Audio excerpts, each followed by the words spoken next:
Hey, it's Twilight here. Hopefully, you guys are having a great trading day. And what I wanted to show you today is how to sell a vertical credit spread on TD Ameritrade. And we're going to pick AMC stock today. So, what we're going to do is we have our chart. We're going to go to our trade key, trade tab. Here we go. And we're going to go into the options chain. And we're gonna go out in time. We're gonna go to June 18th. The farther you go out for credit spreads, the more credit you receive. And what a lot of the professionals like to tell you is 45 days is a sweet spot. So you want to go out 45 days, and you want your probability to be about 70-ish%. It could be like 68 to 72%, like somewhere in that range. And so what we're going to do is right here where it says spread, we're going to change that to vertical. And we're looking at our probabilities. Out of the money delta, you can switch it to volume, open interest, delta, gamma, theta, vega. We'll just keep it where it is. And so it's going to bring up spreads. So we're going to do a put spread. You could do a call spread or a put spread. A put spread is when you think the stock is going to go up. Call spread is if you think the stock is going to go down. You want to be out of the money, which means you don't want it to breach your strike. Right now the price is $9.17. So I'm looking at an $8 strike right now. So there's an 8.7 right here open, and what we do is look at the bid and the ask price. That's the credit that we're going to receive for each contract that we're going to do. And basically, the collateral for each contract is the width of the spread. So every dollar is $100. So if it's a 8 to 7, that's $100 width. So basically, you're putting up $100 collateral. And the bid price is what you would get to start the trade, which would be 38 cents, which would be $38 per contract. And the ask is 46. That's the highest. I mean, you could try to get in somewhere in between, like 40, 42. And for every width, for every $100, is going to be an extra credit. It's going to be an extra contract amount. So I like to do my widths. It depends on the price of the strike. I mean, at least like $2 because it's going to decay. You want the decay rate to be quicker. For each dollar, the strike, for each dollar it's wide, your theta, which is your decay, it's going to happen quicker. So you can kind of set that too.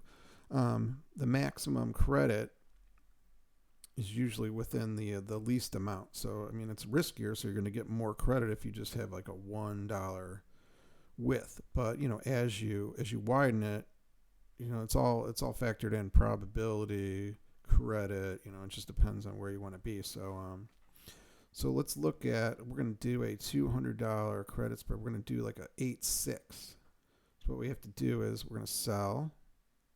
We're going to have to change the 7 to a 6. So we're going to sell that spread, and we're going to do one contract. So we have to just change this to 1. So what it's doing is it's selling an 8, and then we have to buy the $6 put for protection.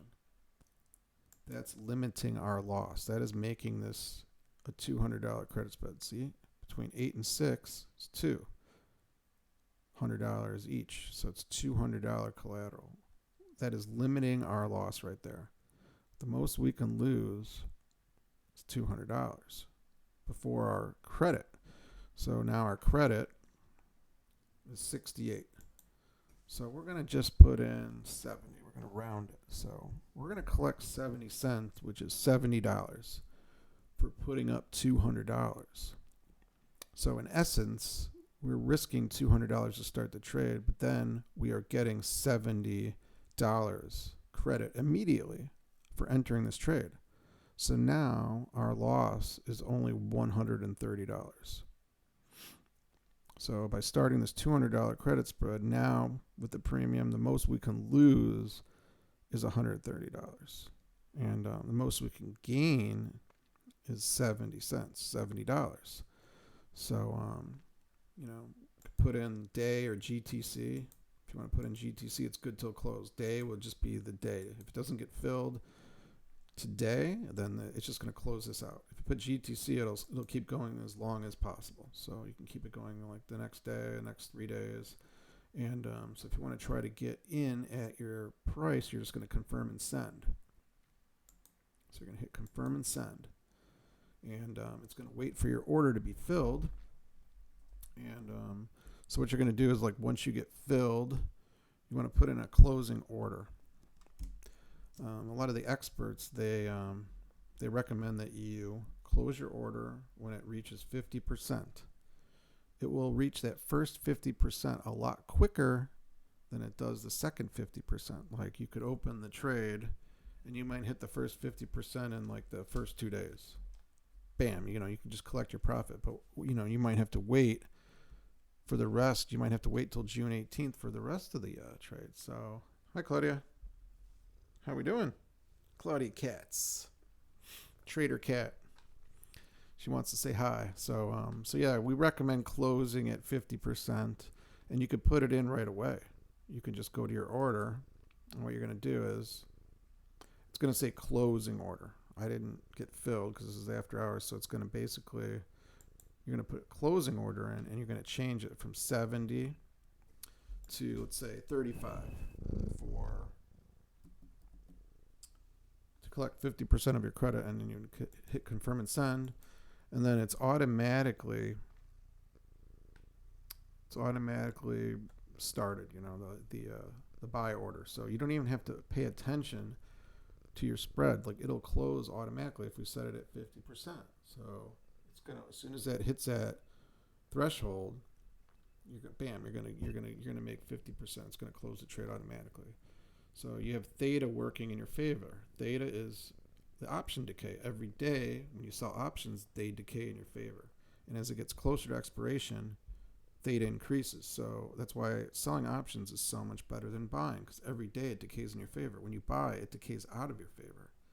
So, yeah, I just want to keep kind of monitoring these. Like, I would monitor them, on your phone. You could check, at least check when the market opens and at the end of the day. And to close the trade, you would do the same thing.